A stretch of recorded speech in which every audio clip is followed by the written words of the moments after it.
Illinois Stories is brought to you by the Corporation for Public Broadcasting and by the support of viewers like you. Thank you.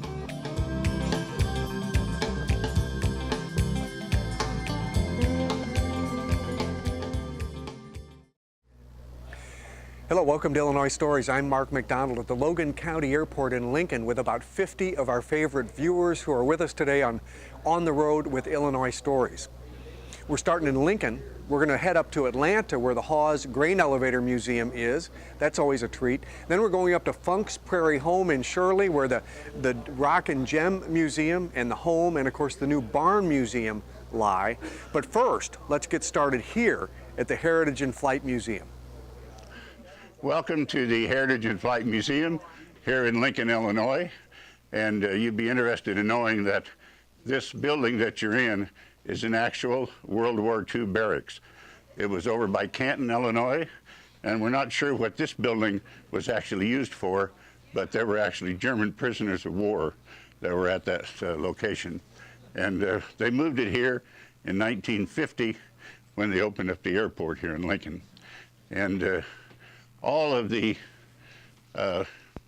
memorabilia that you see here in the museum was donated by veterans, their families, a lot of it posthumously after they have passed away. But this way, it's here for posterity's purposes. So look around, have a good time, and if you have any questions, let me know. What you're looking at here is memorabilia from prisoners of war during World War II. Most of these gentlemen were from Lincoln, one gentleman from Clinton, Illinois. But what's interesting up here is the little cigarette cases. These were carved by little pieces of glass and metal on pieces of wood from the barracks that they had in the prisoners of war camps. And they managed to get this stuff out and bring it back. Yeah, the barbed wire. I saw this at the museum in Dayton, Ohio, and I thought it was a nice touch for a prison camp.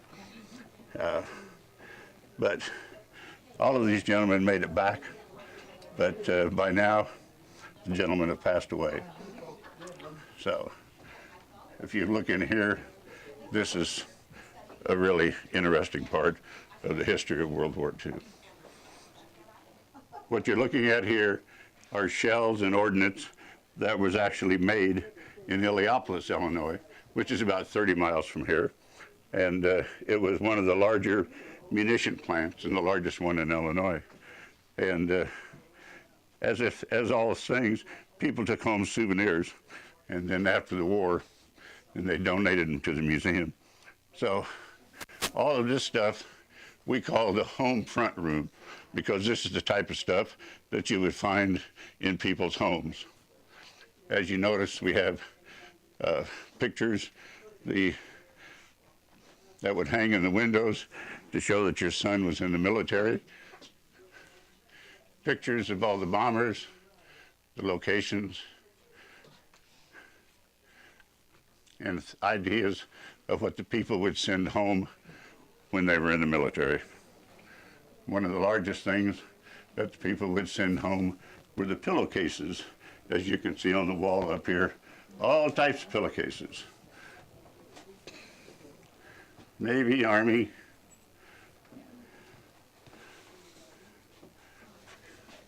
So which is very interesting. Yes, what you're looking at here is a gas mask that this is a container which would be waterproof because you don't want your gas mask to be wet. And then here's a gas mask also.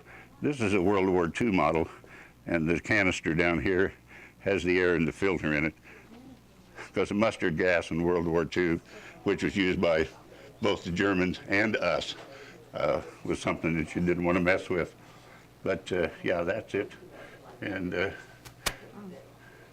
World War II uniform. One of our ex-members who is now deceased, this was his uniform. And as you can tell, he was a pilot.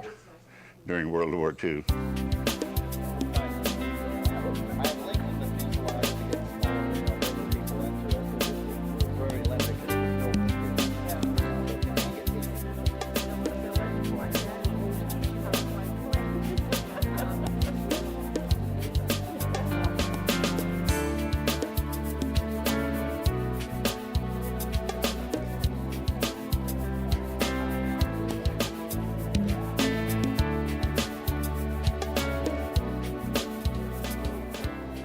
This might be a private plane, like the first plane I ever rode on had propellers, and it was not a, it was just an ordinary plane with a motor.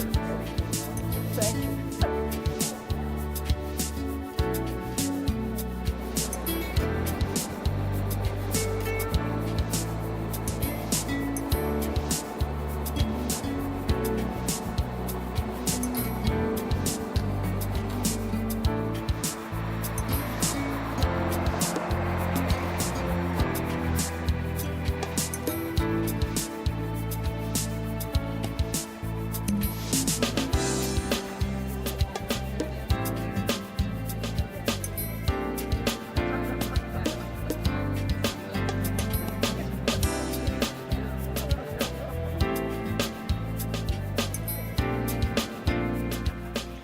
Atlanta is the proud home of the J.H. Hawes Grain Elevator Museum, where they're able to show through a terrific restoration project how grain was brought to market back around the turn of the 20th century. Hi, I'm Wayne Turner, and I'm going to explain to you as best I can the power supply for the elevator over here, which I don't know if you've been there yet or not, but powers the elevator part that lifts the grain up into the elevator.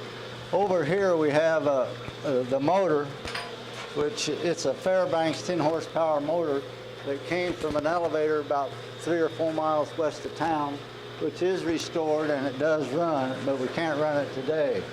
And if you notice, there's a little pump here that runs off this continuous belt.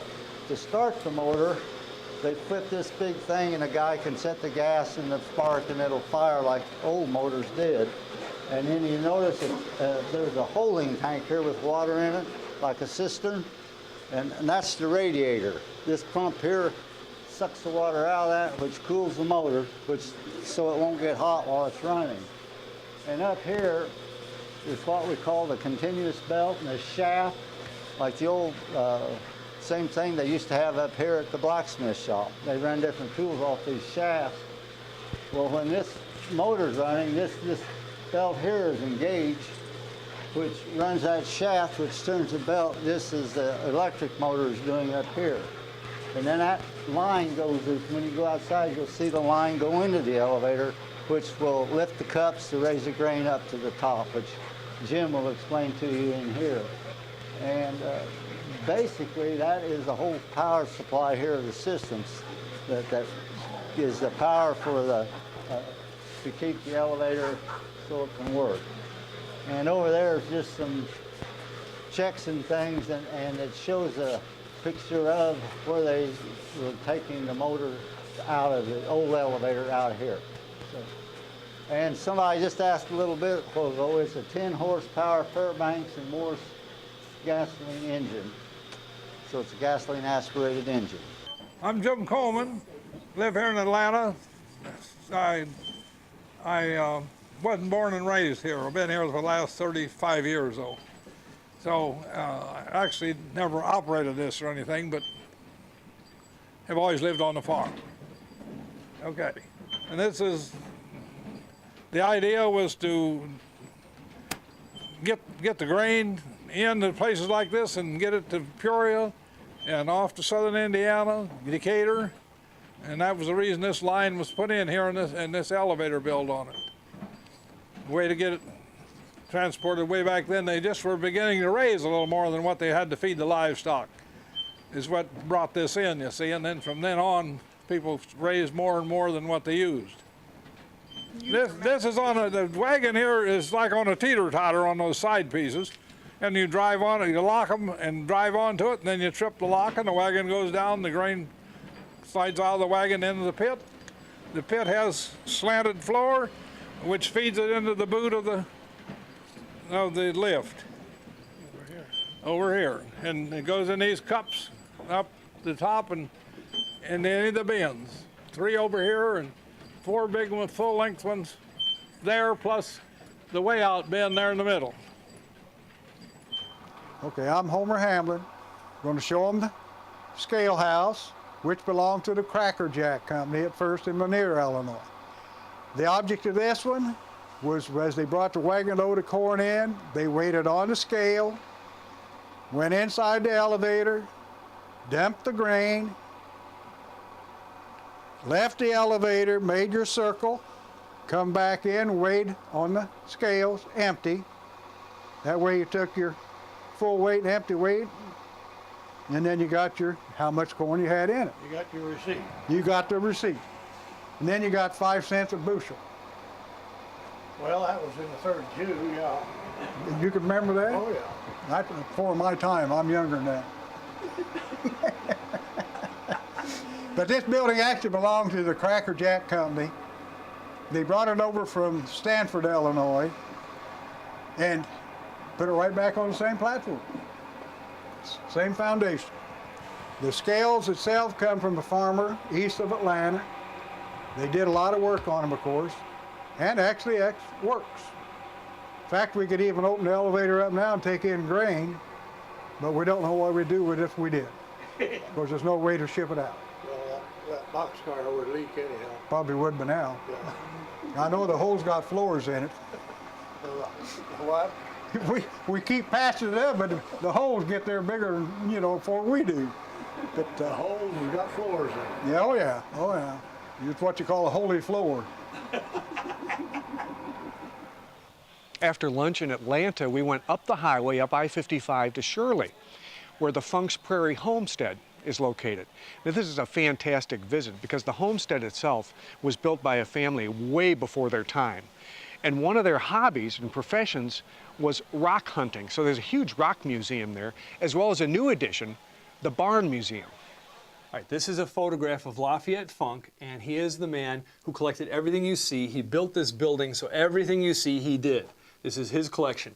And these lit up panels, these are real rocks he sliced with a diamond saw and glued to the other side of that window with Elmer's glue more than 60 years ago for a wall in his living room. He lived in a 2-bedroom Sears bungalow. These are all real. Now, the way Lafayette got all this stuff was his family. They're the ones who invented hybrid everything. And Funks were first in the world, and they went around the world and shared this with other nations who didn't have any money. They gave it away. And Lafayette volunteered all over the world. He volunteered for foundations. He went into countries where nobody would go and trained the native people to be super farmers. And so people loved him. So when he mentioned rocks, they knew they could never repay him for what he had done. So they said, oh, rocks, go into our mine, dig stuff up, take it home with you. Here's some extra big crystals. Take these home. We don't need them. They let him into mines the biggest museum on earth can't get near. The biggest museum on earth in Washington, D.C., your national museum is? The Smithsonian. And they've been here. And you know what the Smithsonian told me? They said he's got things we don't have because we didn't help those people. He did. So they honor his collection. Now you're going to see things and even touch some things today you won't see or touch anywhere else in the world. For instance, this panel here, this short one. Okay, I'll stand on this side. This panel, this short one. There's 6 big green and red slabs of zoisite from South Africa, and every red stone in each of those is a gem quality corundum ruby, the July birthstone. And every ruby in that window is worth 3 times more than a diamond of the same carat weight. Now, he didn't buy those. The Funks did so much for the people of South Africa that they mailed him ruby zoisite, knowing he would do something creative and educational with it. He wouldn't cut it up and sell it and make rings out of it. So he did. So do you think there's anywhere else you can go in the world and see that many raw rubies in its parent stone glued to a window in front of your nose? That's right, there isn't anywhere. So you're going to see stuff and touch stuff today you won't see or touch anywhere else in the world. Now I need you folks to scoot this way a little bit so we can get the door open. Lafayette was in the jungle in Brazil, and the natives gave him a rock as a gift, and he knew by its shape this is a lime mud ball. And lime mud balls always have fossils, but he was shocked when he popped it open because this is fish flesh, the soft tissue, the inside and the outside turned to stone.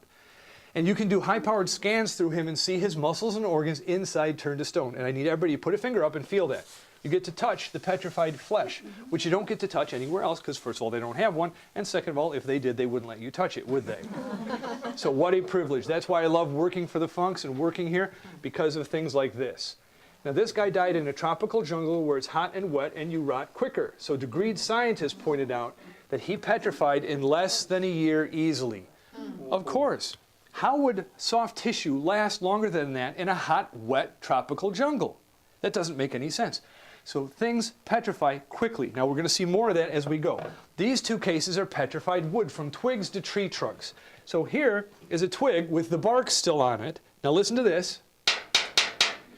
And here is, now this is a Florida palm tree today, and this is wood. This is not petrified. I want you to see palm trees don't have rings, they have dots. Those dots are sap veins. They have veins like you do. So this is a petrified palm tree, petrified, cut, and polished. And he polished it so well you can see your reflection. If you tell your friends you saw your face in a tree today, they'll think you're nuts, but you actually saw your face in a tree. Now, is this palm tree color? No, it's mineral color. This is palm tree color. So just like I told you outside, things get replaced. They're not the color they were when they were alive. Like this myrtle tree from Oregon is not myrtle tree color, is it? And it's got multiple minerals in it. Now, all that milky colored stuff around the outside is common opal. The October birthstone, common opal. Now, did you know that trees and dinosaurs opalize all the time? Did you know that? Half of all the wood in here is opalized. Did you know opal forms quickly? Nova did a show on gemstones, and they showed how quickly opals form in hot springs. We've known this since the Romans, but most people don't know this.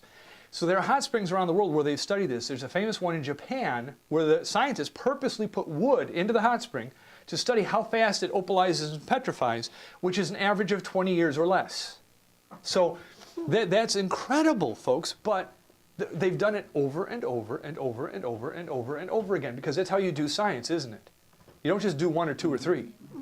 So you prove something. So opals form quickly, at least in hot springs. So this petrified quickly. Now, opals come in different colors, don't they? Pink opals are popular. You know what makes them pink? See that red spot? Iron. Iron makes things red, pink, and purple. So in general, when you see red, pink, or purple, it's iron. So remember that, and you'll be a brilliant scientist. When you get done, you'll know stuff other people don't know. So red, pink, and purple is iron. You know what metal makes green and blue? Think of the Statue of Liberty or pennies. Right. Now, this is a tree. See the treeness? This is a tree that when in the ground, it was completely replaced by dissolved copper metal in the groundwater. And he cut and polished it so you can feel it. That's a copper fossil. I've heard of pyrite fossils, but I never knew about copper fossils before I came here. Isn't that wonderful? So green and blue is copper. What's red, pink, and purple? Iron. Iron. Now, what looks like this and grows near trees in the forest? This is a mushroom. Turned to stone. I've done that for 23 years and I never broke the glass yet. I woke up a baby one time. Boy, was I in trouble. Okay, so paleobotanists have studied this and they said, yes, that's a bolete mushroom. We know the species. If a bolete mushroom dies today, it rots in a week. Therefore, this probably petrified in less than a week. Why wouldn't it? Why would it take a long time? How would it take a long time? You know what? But we can show that things take a short time because scientists and regular people have been petrifying things forever. I know a geologist that took a Vlasic dill pickle out of the pickle jar. You know, it's organic. And he put in natural minerals, watered it correctly. He videotaped and journaled this, and he petrified the pickle in 3 months. Scientists do this all the time. It doesn't take a long time. You guys, I love dinosaurs. I've studied dinosaurs since I was 4. I grew up in Chicago. My cousin has stuff in the Field Museum. Okay, so hey, are you guys aware that we have had dinosaurs since I was a kid more than 40 years ago with all of their flesh, muscles, and organs turned to stone?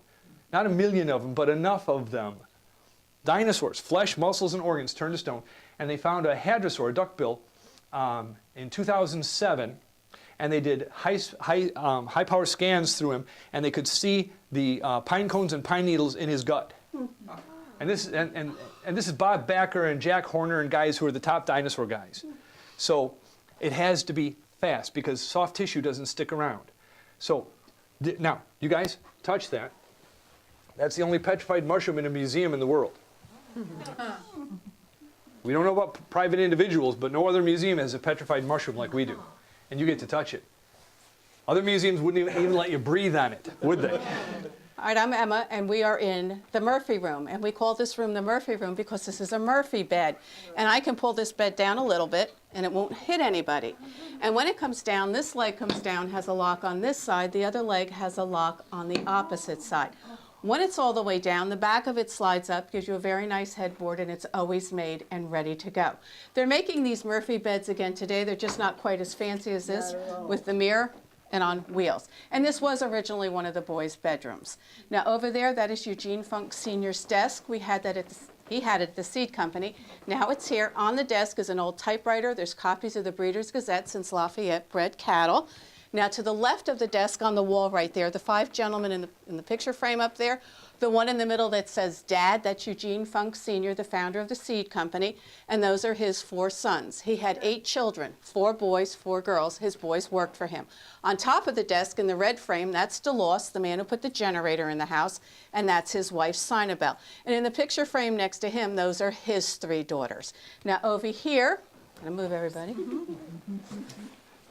This is Lafayette when he retired from the Illinois Department of Agriculture. This is Isaac and Cassandra Funk. These are 9 of their 10 children. We don't have a picture of Adam. He died at the age of 19. Unfortunately, they were building a barn. He fell off the roof and he died. This is the first log cabin that they lived in. Then they went to this home, then this home. None of these homes stand any longer. Isaac and Cassandra, they both died the same day in 1865. Isaac had been called to Springfield at the end of January for an emergency legislative session. He went to Springfield and did what he had to do. When he got on the train to come home to Bloomington, he had a cold. By the time he got to Bloomington, he had pneumonia. When he arrived in Bloomington, one of his sons picked him up and took him home to where Cassandra was. Cassandra was by his side when he passed away, and then she passed away a few hours later. Now, it is unusual for a husband and wife to die the same day, but in this case, you know, she was sick. Well, actually, we're not sure if she was sick or not. But it's not unusual in the family that when one dies, within about a year to a year and a half, another one does too. But their last 2 surviving children died the same day in 1919. Lafayette, who built the house, he was out riding his horse one day, fell off his horse and broke his hip. And of course, back then when they broke their hips, they didn't have the surgeries like we have today, and they would get an infection and die within about 2 weeks to 2 months. And that's about how long they gave him. He lived almost 2 years because family took care of him. When he passed away, they called to his brother Jacob, who lived by McLean, which is 10 miles west of here, to let him know. And he said thank you, and he went to bed that night and passed away also.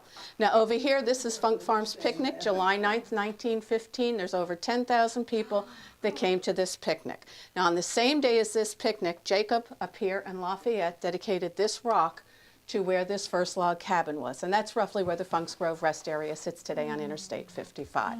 Now we're going to go into the next room, and we're going to go to our left and go around the bed in there. So you can start.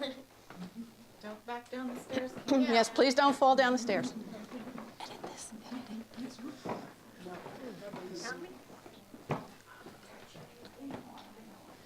This is another one of the boys' bedrooms. It doesn't look like a boys' room because we have the dress form and the manicure set, but that's really just to see how people lived back then. This is also 3 rooms. The closet's a room, this is a room, and that's a room in there.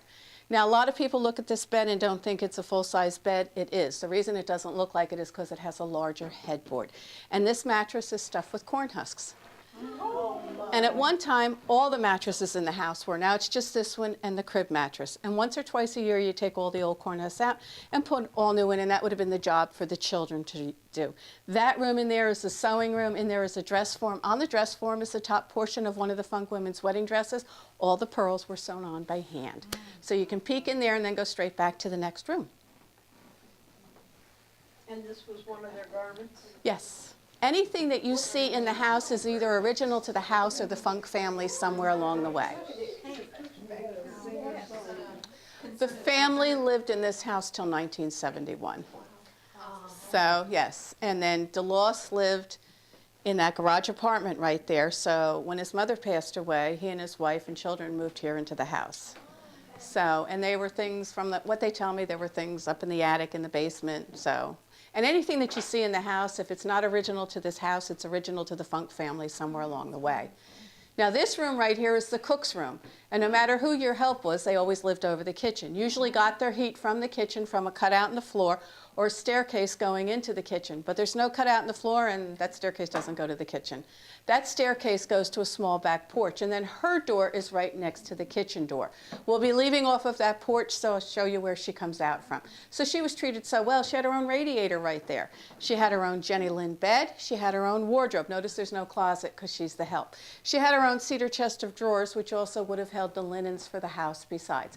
And she had one of the brightest rooms in the house. She had an east, west, and south exposure, and she looked out onto our flower garden. Now we're going to go straight across the hallway into the next room. Now this room right here is Lafayette and Elizabeth's bedroom, and I showed you the one large headboard. We'll look at the size of this one. And on the bed right here, we have a foot warmer or a soapstone piece. You heat this on the stove in the wintertime, get it hot, wrap it in a sheet or a blanket, and then bring it upstairs and put it under the covers with you. Because as you know, in the wintertime, if your feet are warm, you're warm. Even though they had heat, they didn't have insulation. This faces north. Good afternoon. My name's Rick, and I want to start out by welcoming you to the Lafayette Funk Farm.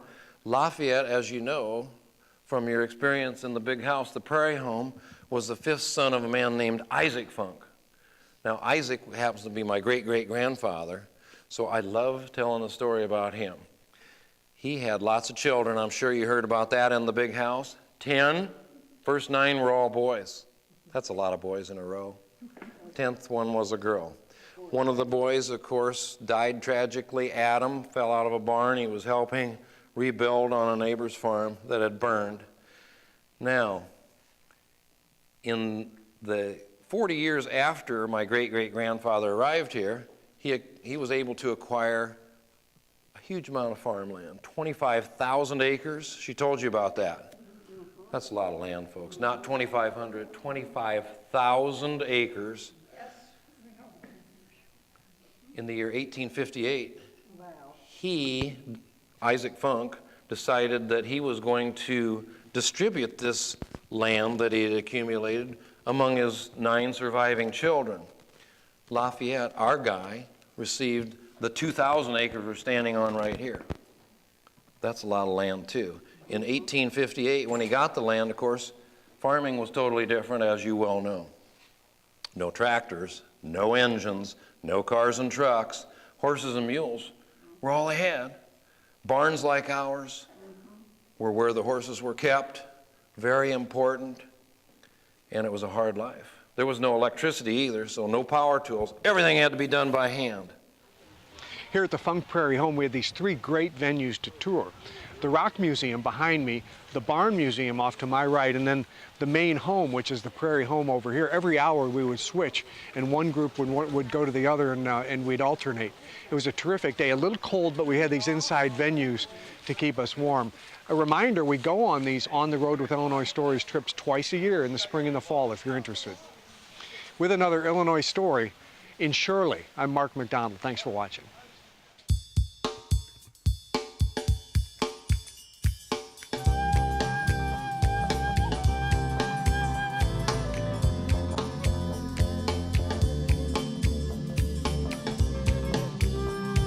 Illinois Stories is brought to you by the Corporation for Public Broadcasting and by the support of viewers like you. Thank you. For a DVD copy of the program you've just seen, send $19.95 to Network Knowledge, P.O. Box 6248, Springfield, Illinois 62708. Be sure to include the program name, subject, and when the program aired. You can also order with your credit card by calling 800-232-3605.